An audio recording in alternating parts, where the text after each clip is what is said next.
आइए देखिए पहले ये क्वेश्चन क्या कहता है। क्वेश्चन को एकदम गौर से देखें। चलिए मेरे जवान ने इस साइड से बोला। अब यहाँ क्या देखना है, देखिए यहाँ पर सिंधु घाटी के सारे शहरों के घरों में, देखिए यहाँ पर सिंधु घाटी के सारे शहरों के घरों में एक को छोड़कर सारे घरों में साइड प्रवेश द्वार था और निम्न शहरों में से वह शहर छांटिए जिसमें घरों का प्रवेश द्वार मुख्य सड़क पर था। यहाँ 4 ऑप्शन दिया है और 4 ऑप्शन दिया है चनहुद्रो, मोहनजोदड़ो और लोथल। आप जानते हैं कि सिंधु सभ्यता काल में घर के दरवाजे किधर पीछे की तरफ खुलते थे, लेकिन लोथल एक ऐसा जगह है जहां से घर के दरवाजे सड़क यानी आगे की ओर खुलने के प्रमाण हैं। और इसका सही आंसर क्या हो जाएगा? लोथल। और लोथल सिंधु सभ्यता कालीन बंदरगाह था। लोथल को किस नाम जानते हैं? लोथल को हम नगर पतन के नाम जानते हैं। लोथल से फारस के माप तौल के पैमाने मिले हैं। पहले ईरान को क्या कहा गया? फारस। लोथल से और चक्की के 2 पार्ट मिला है। वह 2 पार्ट क्या है? आटा पीसने वाला। लोथल से चावल प्रमाण मिले हैं। इससे लगता है कि लोथल की धरती पर धान की खेती होती होगी। और लोथल से फिर क्या मिला है? हाथी दांत का बना हुआ एक पैमाना मिला है। आपसे प्रश्न पूछा जाएगा लोथल। लोथल को पहले क्या कहा जाता था? नगर पतन। लोथल को हम नगर पतन के नाम से भी जानते हैं। लोथल सिंधु सभ्यता काल में लोथल से किस देश के? तो फारस के माप तौल के पैमाने मिले हैं। पहले ईरान को क्या कहा जाता था? पहले ईरान को फारस कहा जाता था। लोथल से किसका प्रमाण मिला है? तो चावल का। लोथल से पैमाना मिला है, किसका बना हुआ है? तो हाथी दांत का। किसका? हाथी दांत का बना हुआ एक पैमाना मिला है। लोथल से क्या मिला है? आटा पीसने वाली चक्की के 2 पार्ट।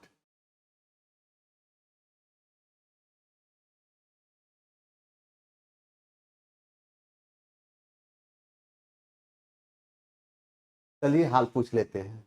कैसे हैं आप लोग? चलिए पूछ लिया हाल। और यहां पर हाथी, लोथल से हाथी दांत का बना हुआ एक पैमाना मिला। लोथल से आटा चक्की के 2 पार्ट मिला है। क्या मिला है? आटा चक्की के 2 पार्ट। चक्की के 2 पार्ट मिला है। आटा चक्की है, 2 पार्ट मिला है। अब ये जो चीज डाले हैं हम, दुनिया का कोई भी एग्जाम दें, यहीं से प्रश्न रहेगा। वरना हमारी डिस्कशन छोड़कर मिलाकर आप देखिए। हम सामने में खड़े हैं, इधर उधर की बात क्यों करें? हम सामने में खड़े हैं और आप हमें प्रमाण दिखाइए। ठीक ना? अब यहां पर क्या है? चनहुद्रो। चनहुद्रो से क्या मिला? चनहुद्रो से लिपस्टिक के प्रमाण मिले। लिपस्टिक। और ये लिपस्टिक को देखकर ऐसा लगता है सिंधु सभ्यता काल में लिपस्टिक का प्रयोग समान तौर पर सौंदर्य प्रसाधन के रूप में महिलाएं ही किया करती थी। उस समय भी महिला को श्रृंगार के रूप में, कुछ हो या ना हो, लिपस्टिक बहुत मायने रखता था। आज भी लिपस्टिक महिलाओं के 100 श्रृंगार में एक श्रृंगार माना जाता है। इस प्रकार इसका प्रमाण मिला है लिपस्टिक। लिपस्टिक। चनहुद्रो से क्या मिला है? गुड़िया निर्माण करने के कारखाना। इस गुड़िया निर्माण करने के कारखाना को देखकर यह कहा जा सकता है कि सिंधु सभ्यता काल में गुड़िया का निर्माण करना एक व्यवसाय के रूप में प्रचलन में थी। यह भी कहा जा सकता उस समय बच्चे के मनोरंजन पर भी ध्यान दिया जाता।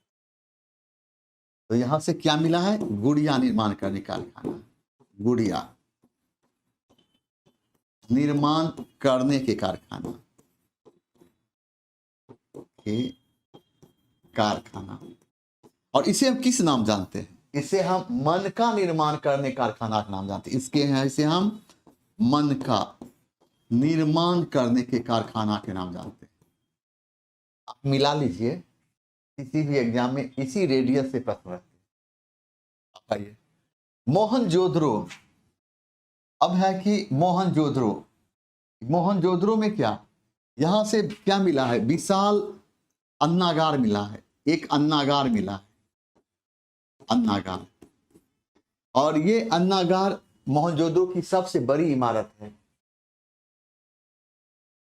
इस अन्नागार उसे कहा गया, अनाज के रखे जाने वाले स्थान को अन्नागार कहा गया। इस अन्नागार को देखकर यह कहा जा सकता है कि सिंधु सभ्यता काल में आपातकालीन स्थिति में राज्य की ओर से जनता को आर्थिक सहायता दी जाती थी।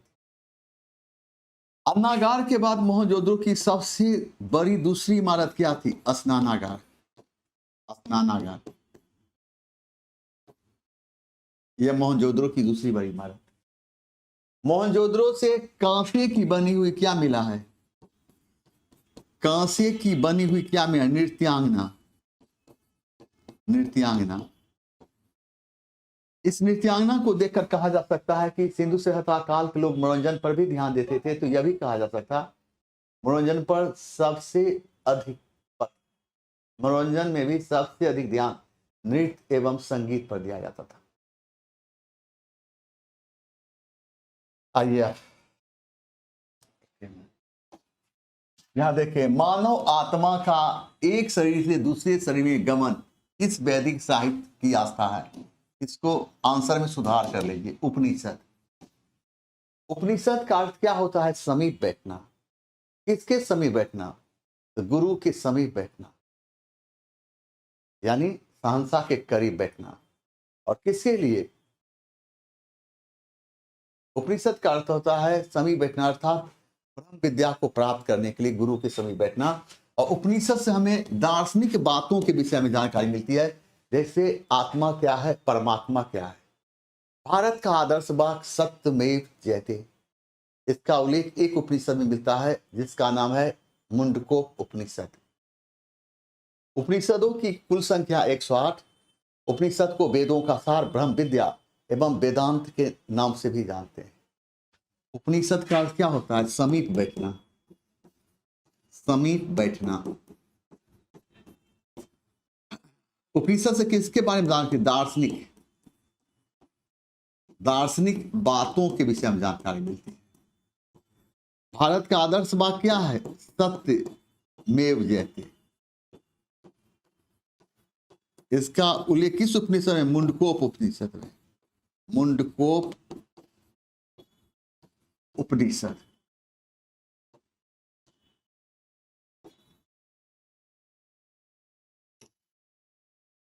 उपनिषदों की कुल संख्या कितनी? 108। उपनिषद को क्या कहा गया है? वेदों का सार। वेदों का सार, ब्रह्म विद्या, ब्रह्म विद्या एवं वेदांत के नाम से भी जानते हैं। एवं वेदांत के नाम से भी जानते हैं। उपनिषद को वेदों का सार, ब्रह्म विद्या एवं वेदांत के नाम से भी जानते हैं। संहिता इसको कहा गया? तो वेद को क्या कहा गया? वेद को संहिता कहा गया। वेद को क्या कहा गया? तो वेद को संहिता कहा गया। तो वेद को संहिता क्यों कहा गया? क्योंकि वेद में मंत्रों का संग्रह, मंत्रों का संग्रह, इसलिए वेद को संहिता कहा गया। वेद को हम किस नाम जानते हैं? तो वेद को हम श्रुति के नाम जानते हैं। और श्रुति का अर्थ क्या होता? सुना हुआ, सुना हुआ। वेद को हम क्या कहते हैं? अपरुषय। वेद को क्या कहते हैं? अपरुषय। वेद को अपरुषय क्यों कहा गया? इसलिए कहा गया, कहा जाता है कि वेद की रचना मानव ने नहीं ईश्वर ने की, इसलिए वेद को अपरुषय कहा गया। अर्णय, इसका अध्ययन वन में किया जाता है। वन में, इसका अध्ययन वन में किया जाता था, वन में, इसलिए इसका नाम पड़ गया अरण्यक। और और इसका अध्ययन वन में किया जाता है। आइए यहाँ पर सूची को सूची दो से सुमेलित कीजिए और नीचे दिए गए कूटों से सही उत्तर चुनिए। यानी आपको मिलाना है, और आप ये तभी मिला सकते हैं जब आपको पूरा थॉट हो। अब यहाँ पर देखिए, सांख्य दर्शन के प्रतिपादक कौन थे? कपिल मुनि। वैशेषिक दर्शन के प्रतिपादक कौन थे? कनाद या उलुक मुनि। न्याय दर्शन के प्रतिपादक कौन थे? न्याय के प्रतिपादक कौन थे? गौतम। योग पतंजलि। मीमांसा जैमिनी। वेदांत बदरायन। अब इसको मिलाइए, मिलाइए ना, अब मिलाकर बताइए। यहाँ पर एक का क्या होगा?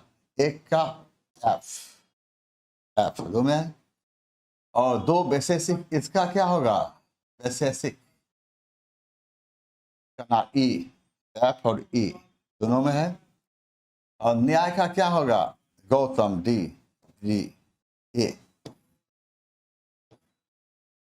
ए होगा। इसको मिलाइए, इसका ए आएगा। आपका आंसर हम दे ही दिए, मिलाइए, इसका आंसर ए आ जाए। यहाँ पर सूची 1 और सूची 2 में कौन सा तत्व सही सुमेलित है? कुंडग्राम, महावीर स्वामी का जन्म, बिल्कुल सही है। पाटलिपुत्र वह स्थान जहां पर महावीर को केवल की ज्ञान, गलत। वल्लभी द्वितीय जैन सभा, सही है। जुम्भिग्राम द्वितीय जैन, गलत। तो यहाँ पर क्या पूछ रहा है? सही सुमेलित कर रहा है, तो दो वो है, तो 1 और 3 सुमेलित। 1 और 3 किसमें? 1 और 3 है, 1 और 3 सी आंसर होगा। अब इसे सही करके देखते हैं कैसे सही किया जाए। पाटलिपुत्र में क्या हुआ था और पाटलिपुत्र में क्या हुआ था? तो पाटलिपुत्र में द्वितीय बौद्ध महासभा का आयोजन हुआ। यहाँ पर द्वितीय, पाटलिपुत्र में द्वितीय जैन महासभा का आयोजन। द्वितीय पाटलिपुत्र की बात, सॉरी, पाटलिपुत्र की जब बात करते हैं तो पाटलिपुत्र में प्रथम यहाँ पर लिख देते हैं। याद रखना है कि जैन की बात करते हैं तो प्रथम जैन संगति का आयोजन, प्रथम जैन संगति का आयोजन, जैन संगति का आयोजन कहाँ हुआ था? तो पाटलिपुत्र में। समय क्या है?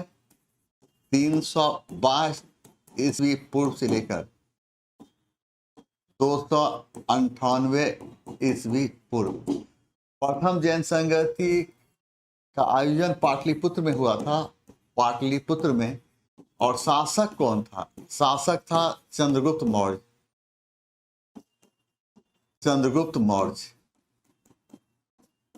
अध्यक्षता कौन किया था? स्थूलबाहु, स्थूलबाहु। प्रथम जैन संगति से जैन धर्म कितने भागों में बट गया था? 2 भागों में बट गया था, 2 भाग। कौन कौन? कौन कौन? श्वेतांबर, श्वेतांबर एवं दिगंबर। श्वेतांबर कैसा वस्त्र पहनते थे? श्वेत। और दिगंबर वस्त्र नहीं पहनते थे। आइए, ये हो गया क्लियर। अब आइए यहाँ पर, जुम्भिग्राम में द्वितीय जनसंगति नहीं हुई थी, तो यहाँ पर महावीर स्वामी को क्या हुआ? ज्ञान की प्राप्ति हुई थी। महावीर स्वामी को ज्ञान की प्राप्ति, ज्ञान की प्राप्ति हुई। जुम्भिग्राम के समीप किस नदी के? रिजुपालिका नदी के तट पर, रिजुपालिका नदी के तट पर, रिजुपालिका नदी के तट पर।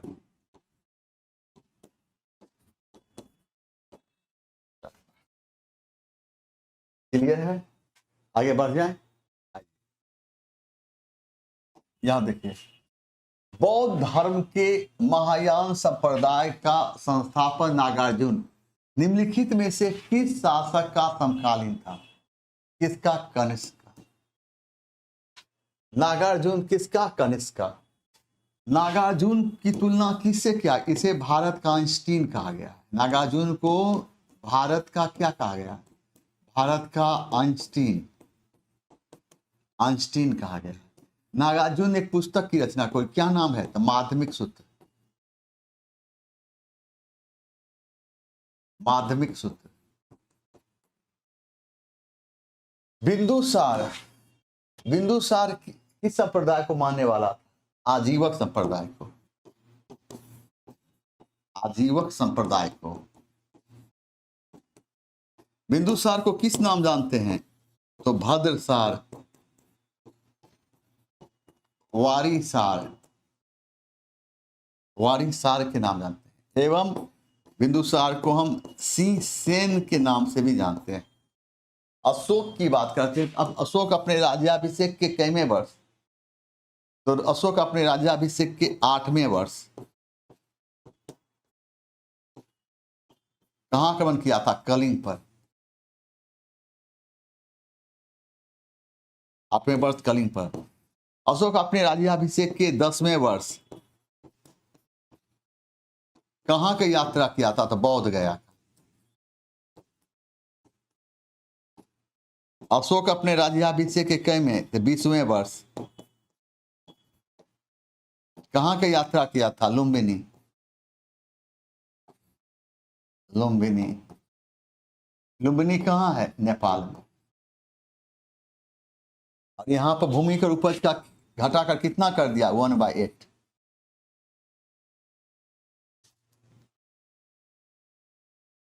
ठीक है।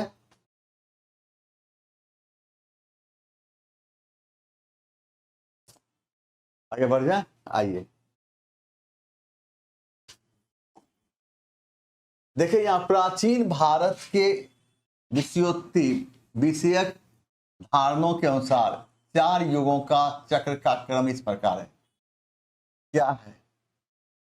तो अब देखो पर इसका सही होगा कृत, त्रेता, द्वापर और कली।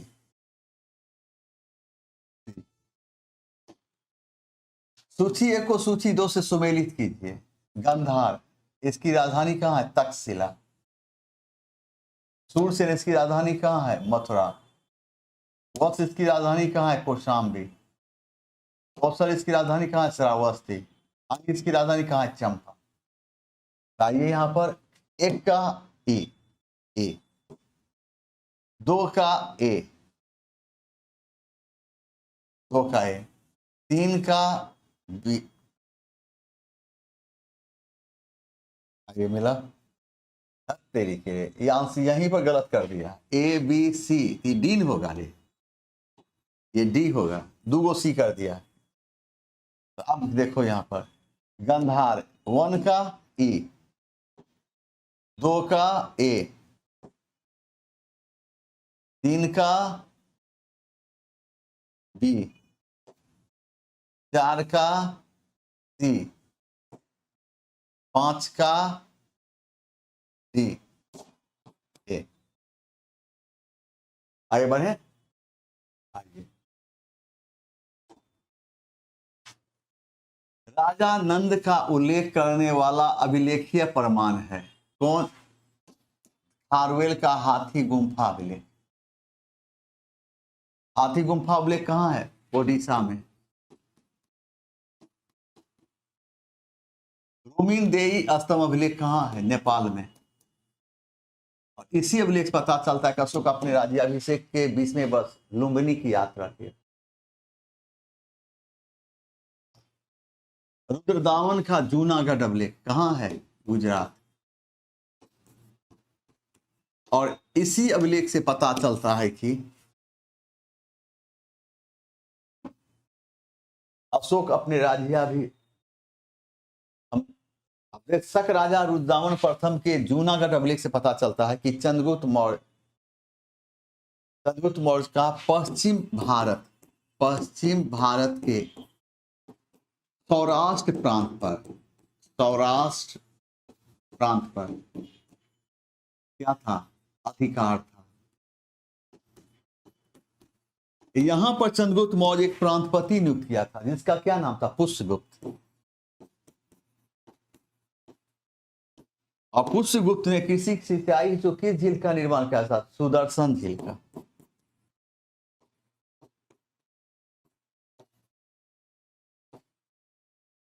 सुदर्शन झील का।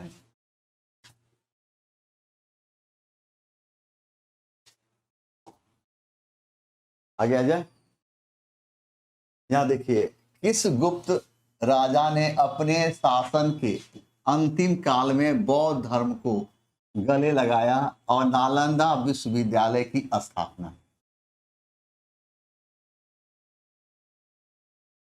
क्या हो? कुमारगुप्त प्रथम। कुमारगुप्त प्रथम किस धर्म को मानने वाला था? शैव धर्म को। किस धर्म को मानने वाला था? शैव धर्म को। और शैव धर्म में आस्था व्यक्त करते हुए अपना सिक्का चला किस शैली में? तो मयूर शैली में। मयूर शैली में।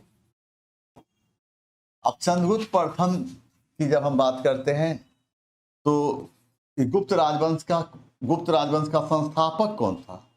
गुप्त राजवंश का संस्थापक कौन था? श्रीगुप्त। और गुप्त राजवंश का वास्तविक संस्थापक कौन था? वास्तविक संस्थापक कौन था?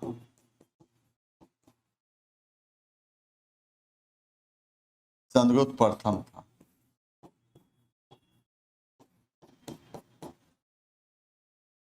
क्लियर ना? आइए, यहां देखिए, कथन एक, महमूद गजनबी ने भारत पर 17 बार आक्रमण किया, सही है। वह भारत में अस्थायी मुस्लिम शासन की स्थापना करना चाहता था, ये गलत है। ए सही, आर गलत। ए सही परंतु आर गलत। सी। तो महमूद गजनबी के भारत पर आक्रमण करने का मुख्य उद्देश्य क्या था? भारत से धन प्राप्त करना। भारत से धन प्राप्त करना। भारत से धन प्राप्त करना एवं इस्लाम का प्रचार करना। याद रहेगा। मोहम्मद गौरी के भारत पर आक्रमण करने का मुख्य उद्देश्य भारत में मुस्लिम राज्य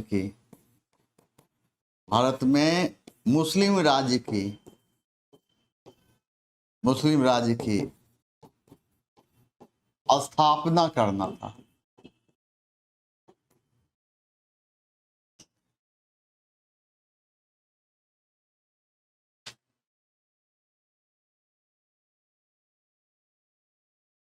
किस सिक्का की बात करते हैं? किस सिक्का की बात? सिक्का का बताइए, तो फिर बताइएगा, कुछ हिंट दीजिए। आप किस सिक्का की बात करते हैं? अब देखिए, फिरोज तुगलक के 37वें वर्षीय लंबे शासनकाल में सिर्फ एक महानुभाव ने राजद्रोह किया था, वह कौन था? और इसका सही आंसर है शमसुद्दीन समधानी। अब ये मलिक काफूर कौन था? अलाउद्दीन खिलजी के समय में, अलाउद्दीन खिलजी के समय में दक्षिण भारत के विजय का श्रेय दिया जाता है। दक्षिण भारत के विजय का श्रेय दिया जाता है। मलिक काफूर को किस नाम जानते हैं?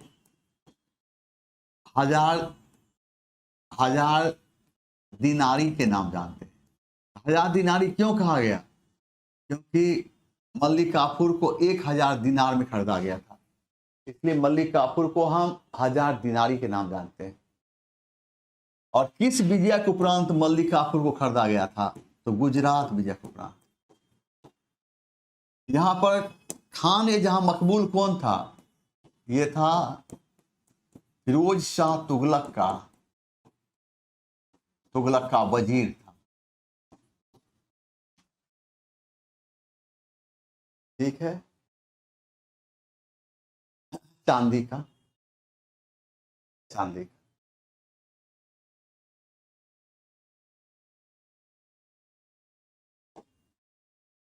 मुझे नहीं मालूम क्या कानून है या क्या गैर कानून, मैं राज्य की आवश्यकता अनुसार कानून बनाता हूं, यह किसने कहा था?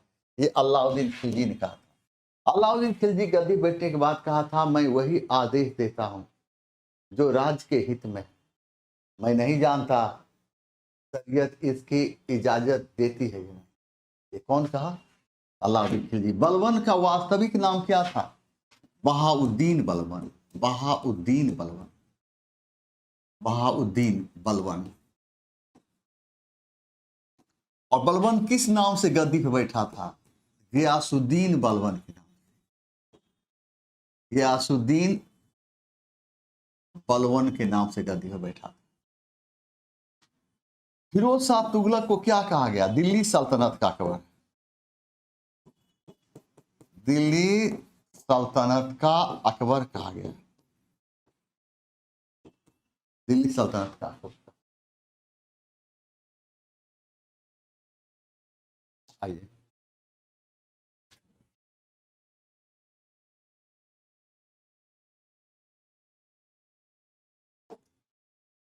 निम्नलिखित, आइए, निम्नलिखित में से कौन सा एक सही अनुक्रम है?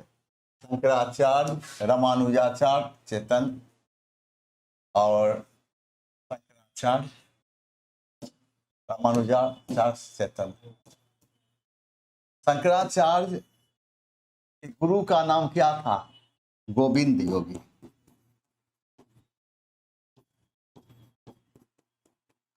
ये शिक्षक थे, यही ने पढ़ाया था। रामानुजाचार्य के गुरु का नाम क्या था? यादव प्रकाश। यादव प्रकाश। चेतन के गुरु का नाम क्या था? ईश्वरपुरी। ईश्वरपुरी।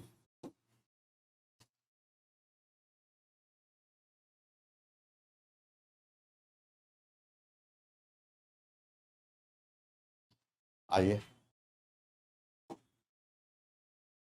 हवा महल का निर्माण किसने किया था? हवा महल का निर्माण कौन किया था?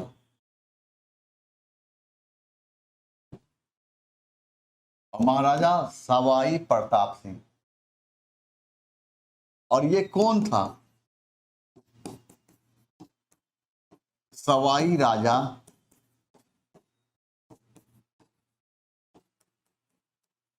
जय सिंह का पोता था। और सवाई राजा जय सिंह ने जयपुर शहर का निर्माण कब कराया था? 1727 ईस्वी में। जयपुर को क्या कहा गया? गुलाबी शहर। जय सिंह ने 5 वेधशाला का निर्माण कराया था। कहां कहां? दिल्ली, मथुरा, उज्जैन,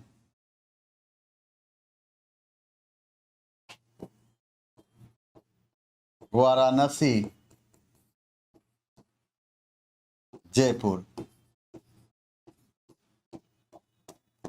कुल 5 जगह कराया।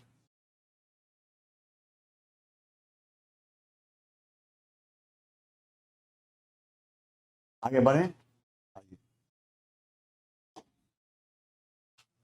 सूची 1 का सूची 2 से सुमेलित कीजिए। पुरंदर की संधि कब हुई थी? 1776 में। मद्रास संधि कब हुई थी? 1769 में। राजपुर घाट की संधि 1805 में। मंगलौर की संधि 1884 में। पुरंदर की संधि किसके किसके बीच हुई थी? पुरंदर की संधि किसके? मराठा और अंग्रेज। मद्रास की संधि हैदर अली प्लस अंग्रेज। राजपुर घाट की संधि होलकर प्लस अंग्रेज। मंगलौर की संधि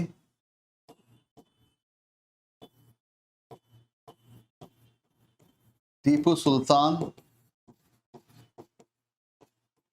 प्लस अंग्रेज।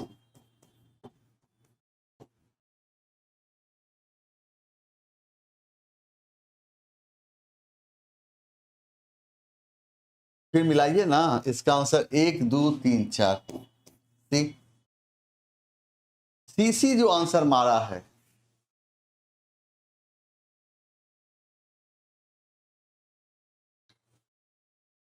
वो उसे घबराने की आवश्यकता नहीं है। जीवन में कहीं न कहीं उसे मंजिल मिलेगी ज़रूर, लेट ज़रूर हो जाए, लेट ज़रूर हो जाए, वो अलग बात है। लेकिन जो जितने अच्छे लोग होते हैं, भगवान परीक्षा उनका उतना ही ज़्यादा लेता है। इसलिए कभी अपनी मार्ग से मत हटिए, कभी अपने मार्ग से मत हटिए। जो आपका है वो आपका रहेगा, जो आपका है वो आपका रहेगा। वह पैसा हो, धन हो, दौलत हो, इज्जत हो, प्रतिष्ठा हो, नौकरी हो, ज्वाइनिंग लेटर हो या कोई इंसान क्यों नहीं।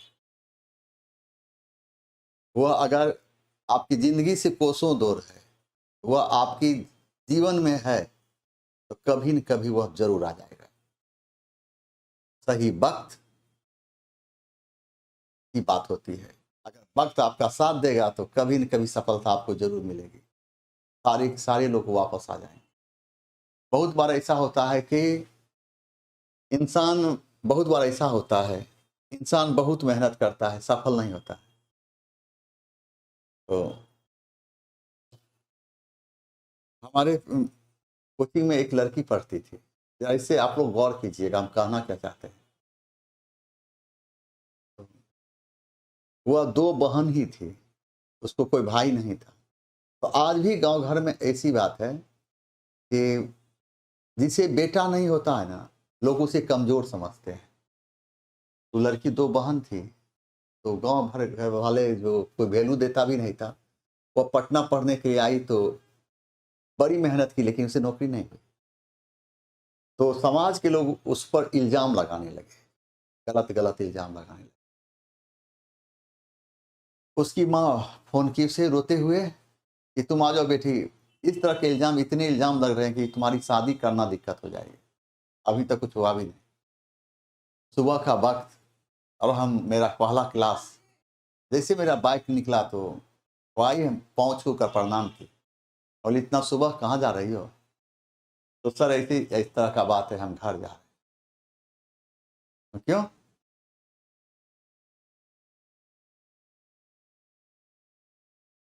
सर माँ बुलाई। बोले नहीं जाना यहीं पे तैयारी करो। तो सर इस तरह की बात है, लोग इल्ज़ाम लगाते हैं। अगर अपनी माँ से बात करा, तो माँ से बात की उसकी माँ से, तो माँ उनकी रो-रो कर बोलने लगी सर रोकिए नहीं इसे भेज दीजिए, आने दीजिए। हम बोले जाएगी तो नहीं, अगर ये चली गई तो आपकी बेटी, अगर ये नहीं गई तो आज से मेरी बेटी, असफल होकर इसे ना जाने नहीं देंगे। लोग जो इल्ज़ाम लगाता है उस इल्ज़ाम को लगाने दीजिए और इस लायक ये है भी।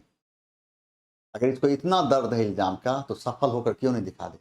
इस इल्ज़ाम को एक ही तरीका से धोया जा सकता है वो रिज़ल्ट के द्वारा। चल जाओ जल्दी, भाग, तो मारना शुरू करेंगे। चलो, जाओ अपने रूम पर, जहाँ पीटेंगे तुम नहीं समझे कि तुम लड़की है। जाओ बढ़िया पर, भगवान की मर्ज़ी, हम रोके। उसी साल उसको दरोगा में हो गया। दोनों को फाइनल दरोगा में, दोनों दरोगा में फाइनल किए। तो अपने घर गई, दोनों बहन वर्दी पहनकर जिप्सी से गई थी। तो उसकी माँ ही उसको नहीं पहचान पाई। माँ ही नहीं पहचान पाई अपनी बेटी को, वर्दी में देखकर पिस्टल लटका हुआ है, कैप है। तो इतनी भावुक हो गई उनकी माँ, तो हमसे बात की। बोले कि सर एक आप ही इंसान है जो आज उस दिन नहीं रोकते और कहते तो शायद आज ये दरोगा नहीं बनती। ये आज से आपकी बेटी है। सर लोग कहता था कि तुमको बेटा नहीं है। तो हमें लगता था कि लोग कहते हैं सही में हमें बेटा नहीं है। सर अब हमें लगता है कि 2 बेटी है, 4 बेटी होती ना, 2 बेटी और हो जाती तो मैं 4 बेटी रहती तो मेरे घर में 4 दरोगा आता। और ऐसे भी आपके घर में तो 4 दरोगा हो ही जाएगा। कैसे सर? अब ये तो दरोगा है ही, इसकी शादी करेंगे तो दरोगा से ही शादी नहीं होगी। तो आपका दामाद भी दरोगा होगा। तो 2 बेटी दरोगा और 2 दामाद बेटा, आपको तो बेटा भी दरोगा मिल गया। मतलब कहना हम ये चाहते हैं यह सफलता उस परिवार को ज़िंदगी देती है। और वह लड़की बता रही थी कि हमारी सफलता के बाद से मेरे गाँव इतना कंज़र्वेटिव है। कि आज तक उस गांव में रहने वाली लड़की आज तक गांव से बाहर शहर नहीं देखी। शहर होता कैसा है। हम मेरे सफल होने के बाद वहां एक आंदोलन चल गया, बेटी पढ़ाओ। हर एक लड़की गांव छोड़कर और प्लेटफॉर्म की सरजमी पर सहनसा से पढ़ने के लिए आ रही। तो मतलब कहना ये चाहते हैं कि आपकी सफलता सिर्फ आपकी नहीं, वह पूरे समाज की हो जाती है। और फिर एक मिलता है मिशन कि हाँ, ऐसे मेहनत करने से सफलता होती है।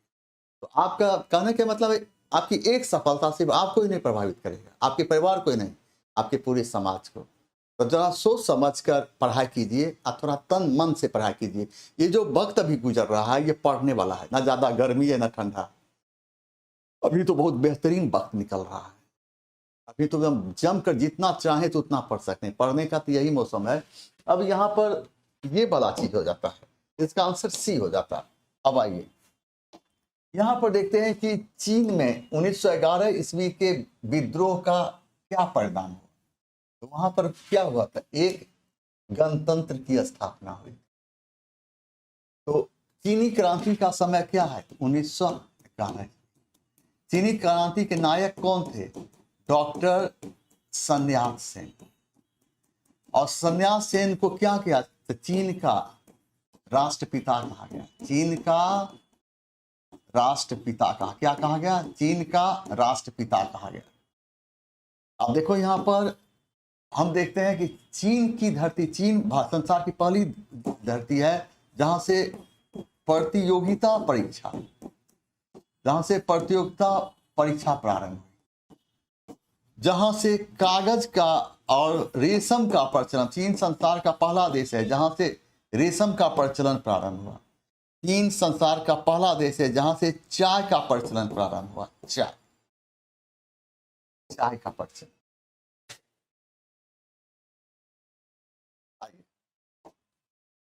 जेनेवा समझौता किस वर्ष हुआ था, 1954 में।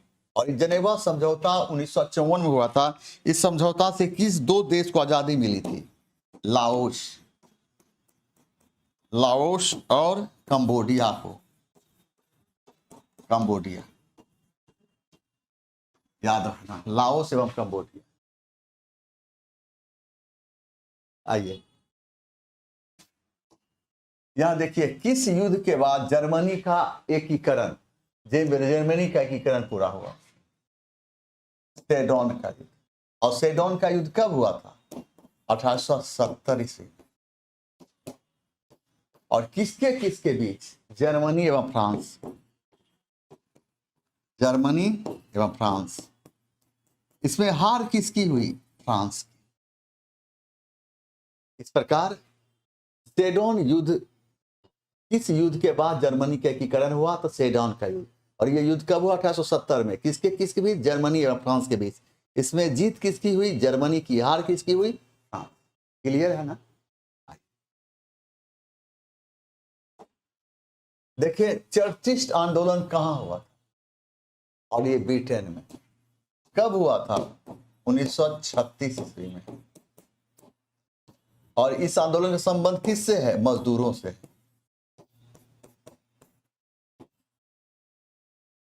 तो मजदूर से है तो किसकी बात की जाएगी, तो मजदूर के हित की।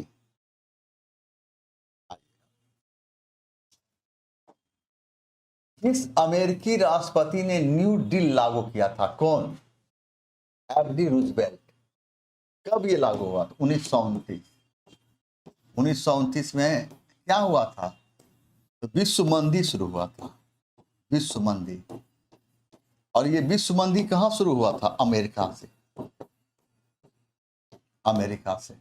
और इस विश्व मंदी से निपटने के लिए अमेरिकी राष्ट्रपति रूजवेल्ट ने जिस नीति का प्रतिपादन किया उसे न्यू डील नीति के नाम जानते हैं। जी हाँ, यहां पर देखते जाएं, यही प्रश्न आपने यहां पर, और क्या नाम था, एक प्रश्न पूछे थे आप, एक भूल गए। यहीं पर एक प्रश्न हमसे पूछा गया था, 1 महीना पहले पूछा गया था, 1 महीना पहले पूछा गया था। और नाम हम भूल रहे हैं, इसी में मैसेज है, नाम भूल रहे हैं, इसी में मैसेज में नाम है। 1 महीना पहले हमसे प्रश्न पूछा गया था और हम बोले थे कि प्रश्न का जवाब देंगे, लेकिन समय कम होने के कारण हम जवाब नहीं दे पाए थे। जी हाँ, जिनका नाम हो आप समझ जाएं, यह प्रश्न उन्हीं का है। किस अमेरिकी राष्ट्रपति ने न्यू डील पॉलिसी लागू किया था? D.F. रूजवेल्ट ने। और ये पॉलिसी का संबंध किससे है? तो विश्व मंदी से। और ये विश्व मंदी कब हुआ था? 1929 में। कहाँ? अमेरिका से। और इस विश्व मंदी से निपटने के लिए अमेरिकी राष्ट्रपति रूजवेल्ट ने जिस नीति का प्रतिपादन किया उसे हम न्यू डील पॉलिसी के नाम जानते, ठीक ना? इसका आंसर सी। 14 सूत्री योजना का प्रतिपादन किसने किया था? तो वुडरो विल्सन। वुडरो विल्सन ये कौन है? अमेरिका के राष्ट्रपति।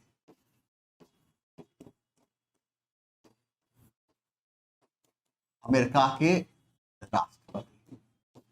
और इन्होंने 14 सूत्री योजना कब प्रारंभ किया था? 1918 में। उद्देश्य क्या था? उद्देश्य क्या था योजना का? प्रथम विश्व युद्ध के बाद, प्रथम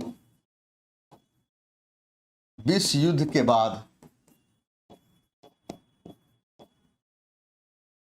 हाँ जी, प्रथम विश्व युद्ध के बाद, प्रथम विश्व युद्ध के बाद विश्व स्तर पर, विश्व स्तर पर शांति स्थापित करना, शांति स्थापित करना, ठीक ना? और रूजवेल्ट ये अमेरिका का राष्ट्रपति है। वाशिंगटन ये अमेरिका का पहला राष्ट्रपति और अमेरिकी क्रांति के नायक। यहां देख चेका क्या है, ये क्वेश्चन पूछेगा। ये क्या है? तो विशेष पुलिस बल। और कहां का विशेष पुलिस बल है? फ्रांस का, नहीं रूस का होगा। कहां का? रूस का। रूस का विशेष पुलिस बल है चेका।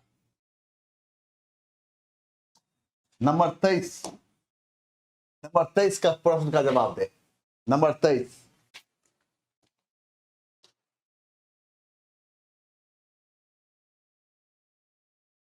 देखिए नेपोलियन ने जर्मनी में किस संघ की स्थापना किया था? राइन संघ। और कब? 1806 ईस्वी में। इसमें कितने जर्मन राज्य को मिलाकर किया गया था? 16 जर्मन राज्य को मिलाकर, 16 जर्मन राज्य को मिलाकर किया गया था। आपसे प्रश्न पूछा जाएगा कि ये जर्मन संघ की स्थापना कब हुई था? 1806 में। कितने जर्मन संघ को मिलाकर किया गया था? 16। और किसने किया था? नेपोलियन ने।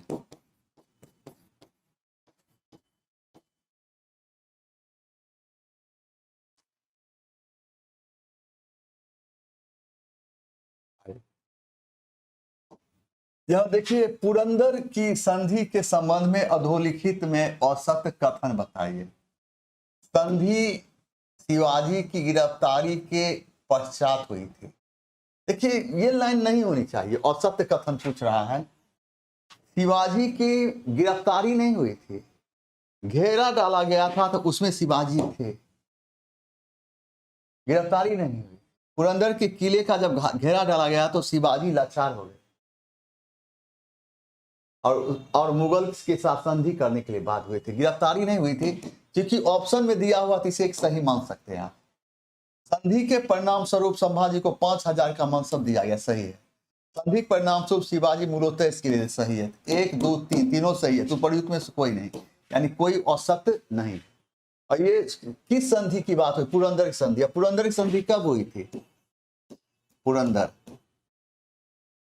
पुरंदर की संधि कब हुई थी? पुरंदर की 22 जून 1665 ईस्वी। किसके बीच? शिवाजी एवं जय सिंह के बीच। शिवाजी एवं जय सिंह के बीच।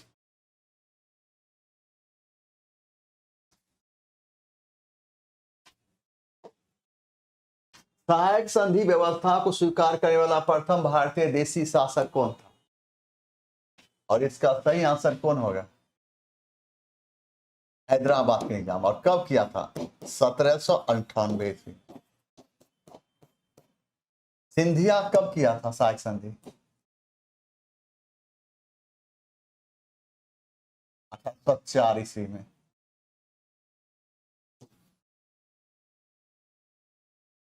अब भोसले कब किया था सहायक संधि? 1803 ईस्वी में। और अवध कब किया था सहायक संधि? 1801 ईस्वी में। पेशवा कब सहायक संधि किया था? 1801 ईस्वी में। तंजौर एवं मैसूर राज, तंजौर और मैसूर राज सहायक संधि कब किया था? 1799 ईस्वी।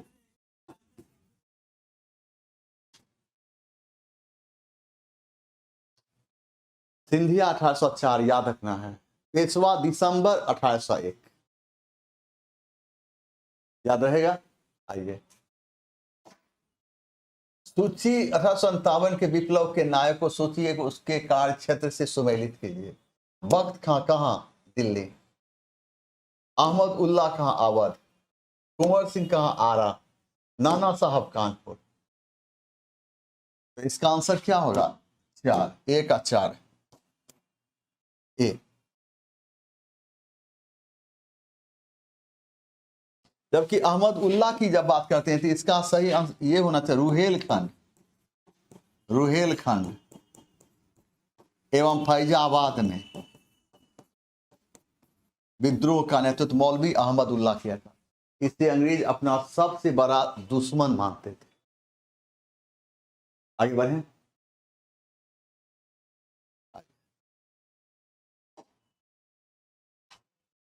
किस कानून के तहत वायसराय को अपनी कार्यकारिणी के सदस्यों की संख्या में वृद्धि का अधिकार दिया गया? 1861। और 1852 के कानून क्या हुआ था? विधायी परिषदों की, विधायी परिषदों की शक्ति में वृद्धि की गई, शक्ति में वृद्धि। 1909 के एक्ट के तहत क्या हुआ था? फूट डालो शासन करो, फूट डालो शासन करो।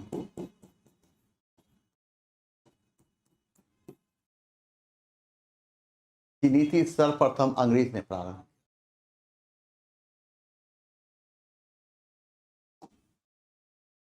अठारह सौ 55 ईस्वी में संथालों ने किस अंग्रेज कमांडर को हराया था?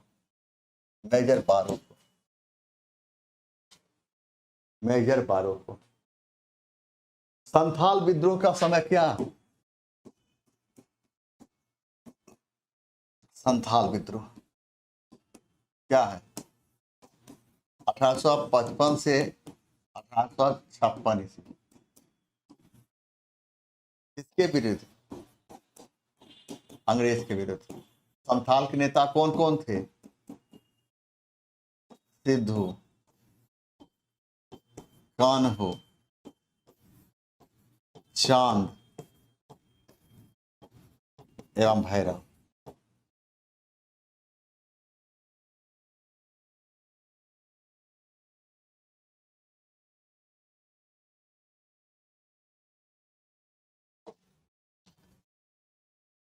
देखिए ये कौन देता? सेडलर आयोग संबंधित था। किससे संबंधित था? इसका आंसर दे, 23 आंसर दीजिए। सेडलर आयोग संबंधित था। किससे संबंधित था? देखें कौन कौन सही दे रहा है जवाब। 23 से, 23 से। सेडलर आयोग का आंसर जब आप बता देते हैं तो फिर हम पूछेंगे इसका गठन कब हुआ। टुक टुक 23 से।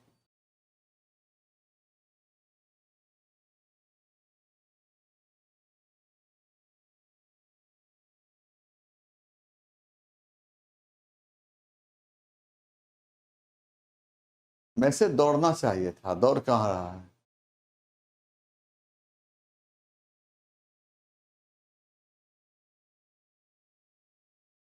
जल्दी जल्दी जल्दी जल्दी जल्दी जल्दी करो।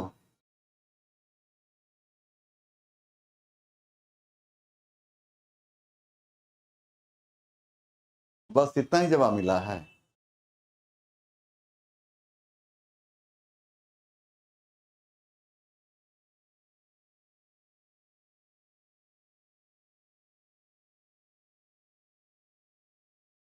वक्त दे रहे हैं, जल्दी जवाब दो।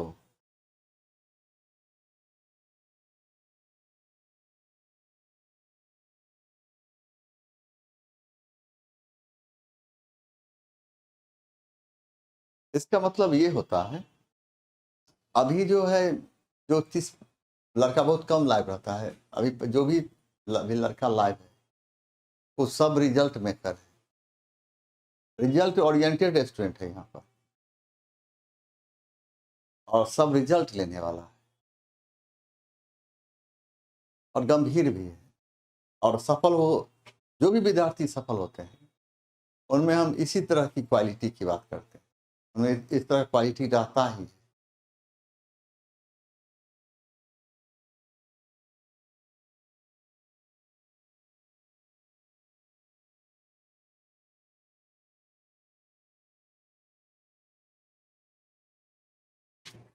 शिक्षा सेलर आयोग का गठन कब हुआ था? 1917।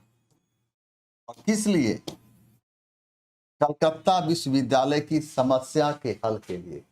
कलकत्ता विश्वविद्यालय की समस्या के हल के लिए सेलर आयोग का, कलकत्ता विश्वविद्यालय की समस्या के हल के लिए,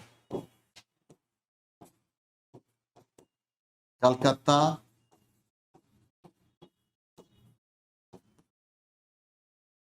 विश्वविद्यालय की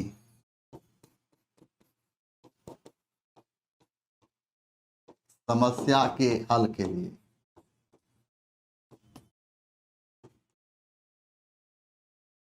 सेलर आयोग का गठन, इसका संबंध शिक्षा से था।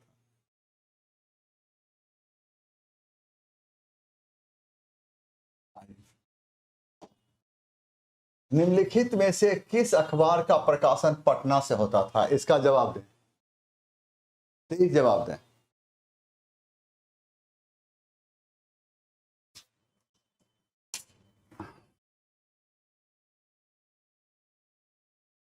तेज जवाब दें, तेज से जवाब दें। सही आंसर ए, पटना। पंजाब केसरी, पंजाब। प्रभाकर, महाराष्ट्र।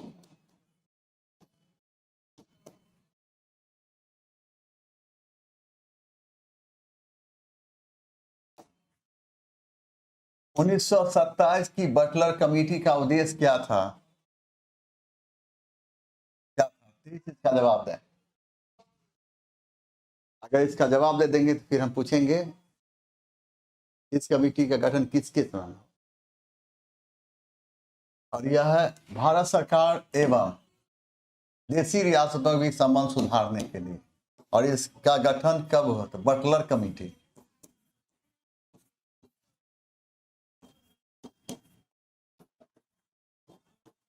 का गठन 1927 ईस्वी। और किसके समय में? लॉर्ड इरविन, लॉर्ड इरविन के समय।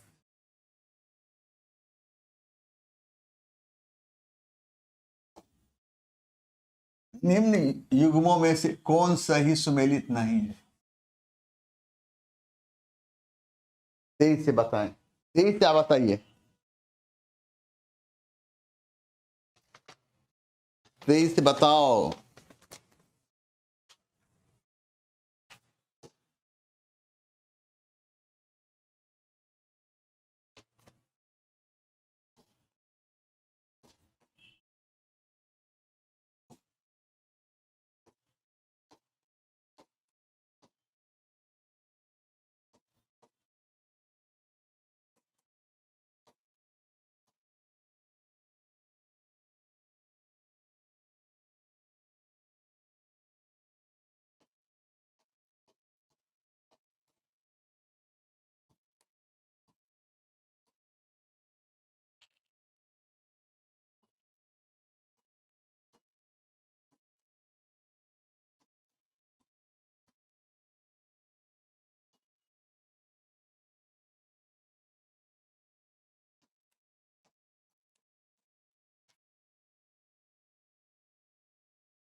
हम्म।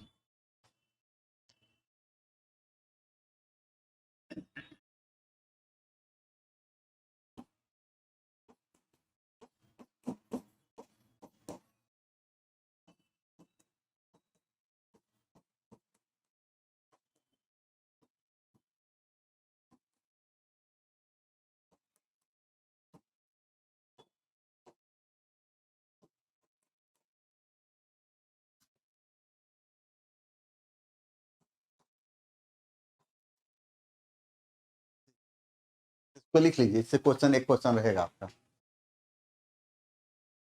अब यहाँ पर देखिए, ब्रिटिश 2 और 4 सुमेलित नहीं है, सुमेलित नहीं है, 2 और 4 ये होगा। और इसके देखिए, ब्रिटिश इंडिया सोसाइटी, तो ब्रिटिश इंडिया सोसाइटी की स्थापना की जब हम बात करते हैं तो कहाँ हुई थी, तो कहाँ, लंदन में हुई थी। और कौन किया था, तो दादा भाई 1865 ईस्वी में। और कौन किया था, दादा भाई नेहरू जी ने। यहाँ पर देखिए, ईस्ट इंडिया एसोसिएशन की स्थापना कहाँ हुई थी, लंदन, कब, 1866 में। कौन किया था, दादा भाई Nehru ji. Indian national India association की स्थापना कहाँ हुआ था, तो यह हुआ था लंदन में। और कौन किया था, कब हुआ था, 1876। कौन किया, सुरेंद्रनाथ बनर्जी, आनंद मोहन बोस। और इंडिया एसोसिएशन की स्थापना कब हुई थी, इंडिया एसोसिएशन का 1876 में, सुरेंद्रनाथ बनर्जी, आनंद मोहन बोस। और कहाँ किया, कलकत्ता में। याद रखना है कि इंडिया एसोसिएशन की स्थापना, यहाँ पर 2 और 4 सुमेलित नहीं है, इसलिए इसका आंसर सी होगा। कोई दिक्कत है, आगे बढ़े, आइए। किसने कहा था, कांग्रेस आंदोलन ना तो लोगों द्वारा प्रेरित था और ना ही यह उनके द्वारा सोचा गया योजनाबद्ध। कौन का, सर सैयद अहमद। लॉर्ड डर्फिन क्या कहा था, कांग्रेस किसका करता है, अल्पमत का प्रतिनिधित्व, अल्पमत का प्रतिनिधित्व करता है, अल्पमत का। डर्फिन ने कहा था कांग्रेस अल्पमत का प्रतिनिधित्व करता है। और लॉर्ड कर्जन क्या कहा, कांग्रेस पतन की ओर लड़खड़ा रही है, पतन की ओर लड़खड़ा रही।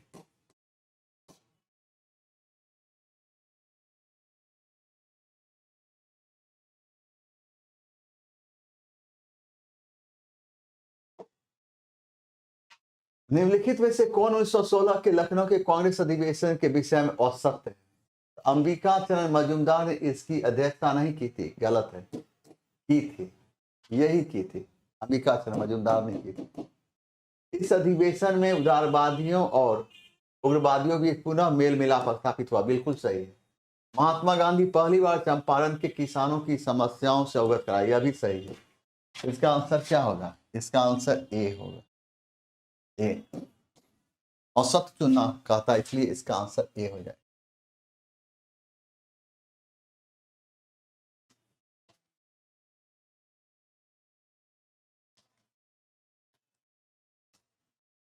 हाँ हाँ, कांग्रेस पतन की ओर लड़खड़ा रही, इसमें मेरी चाहत है कि अंतिम समय में हम उसका साथ दें, बिल्कुल सही है।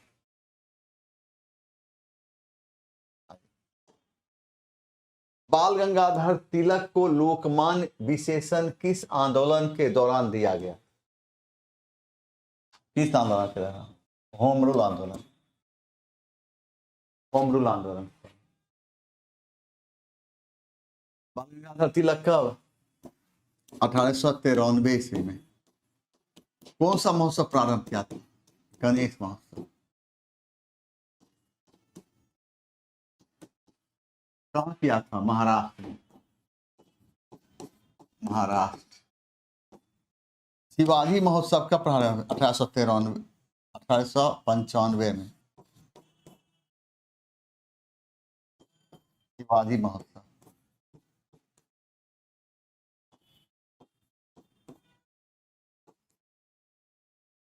कहाँ, महाराष्ट्र।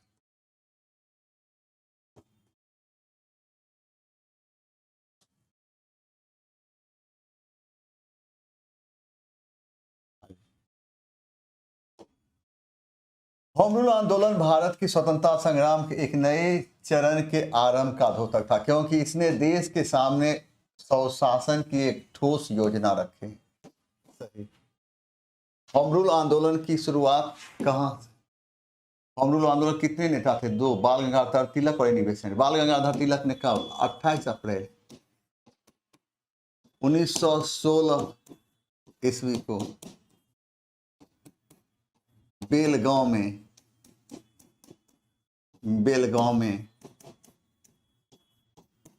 होम रूल लीग की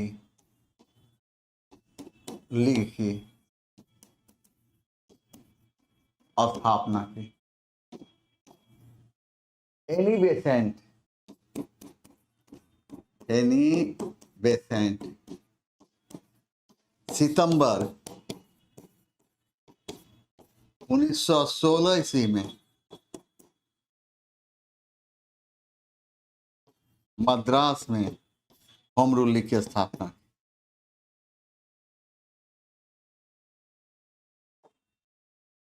गांधी इरविन समझौते में निम्नलिखित में से क्या सम्मिलित था या थे? राउंड टेबल कॉन्फ्रेंस में भाग लेने के लिए कांग्रेस को आमंत्रित करना। सही है। असहयोग आंदोलन के संबंध में जारी किए गए अध्यादेश को वापस लेना। सही है। पुलिस की जातियों की जांच करने हेतु गांधी जी के सुझाव स्वीकृत। गलत। केवल उन्हीं लोगों के दिया है जिन पर हिंसा का अभियोग नहीं था। सही है। और सही, इसका सही आंसर, जबकि सम्मिलित नहीं था तो इसका सही आंसर 3 होगा, केवल 3 बी।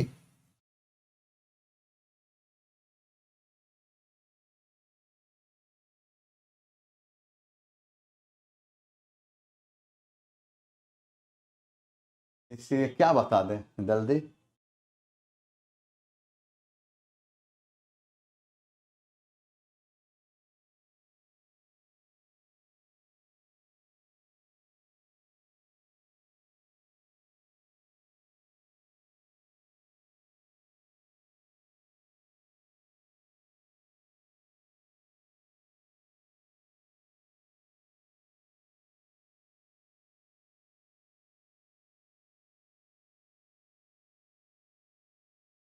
बाल गंगाधर तिलक के अंत आता था महाराष्ट्र, कर्नाटक के आसपास का क्षेत्र। उसके बाद शेष जगह एनी बेसेंट के हाथ आता था और सबसे ज्यादा मद्रास का क्षेत्र। इसलिए होम रूल आंदोलन का सबसे ज्यादा मुख्यालय मद्रास में स्थापित किया गया। तो बाल गंगाधर तिलक के प्रभाव क्षेत्र में थे महाराष्ट्र, कर्नाटक के आसपास का क्षेत्र, और उसके बाद शेष भाग पर प्रभाव था एनी बेसेंट।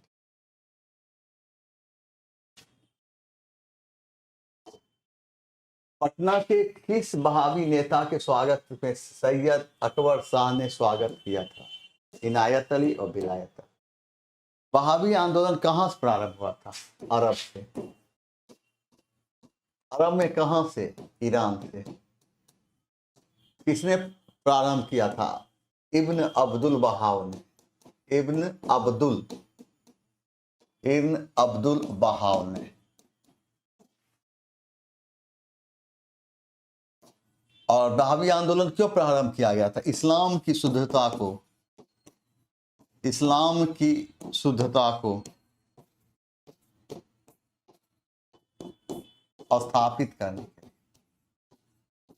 स्थापित करने के लिए। बिहार में बहावी आंदोलन का मुख्य केंद्र कौन था? पटना था। पटना।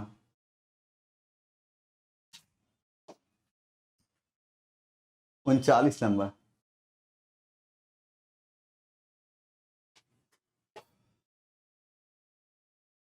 बाल गंगाधर तिलक के यानी होम रूल आंदोलन के 2 नेता थे ना, बाल गंगाधर तिलक और एनी बेसेंट। बाल गंगाधर तिलक के एरिया में आता था महाराष्ट्र, कर्नाटक के आसपास का क्षेत्र। उसके बाद शेष भाग एनी बेसेंट के एरिया में आता था।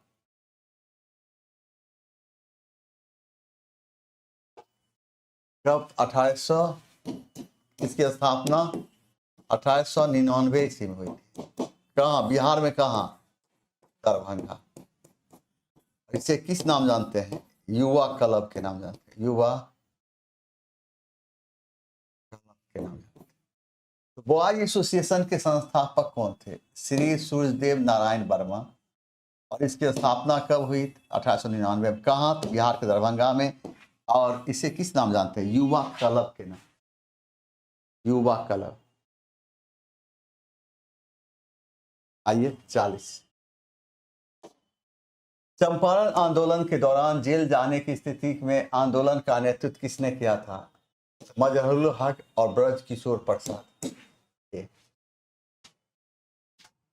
तो ठीक है, आज का सफर यहीं तक रहेगा मेरा और आपका, और कोशिश करेंगे फिर कल आपसे हम मिलते हैं। वहां से आपको कहता है जय हिंद।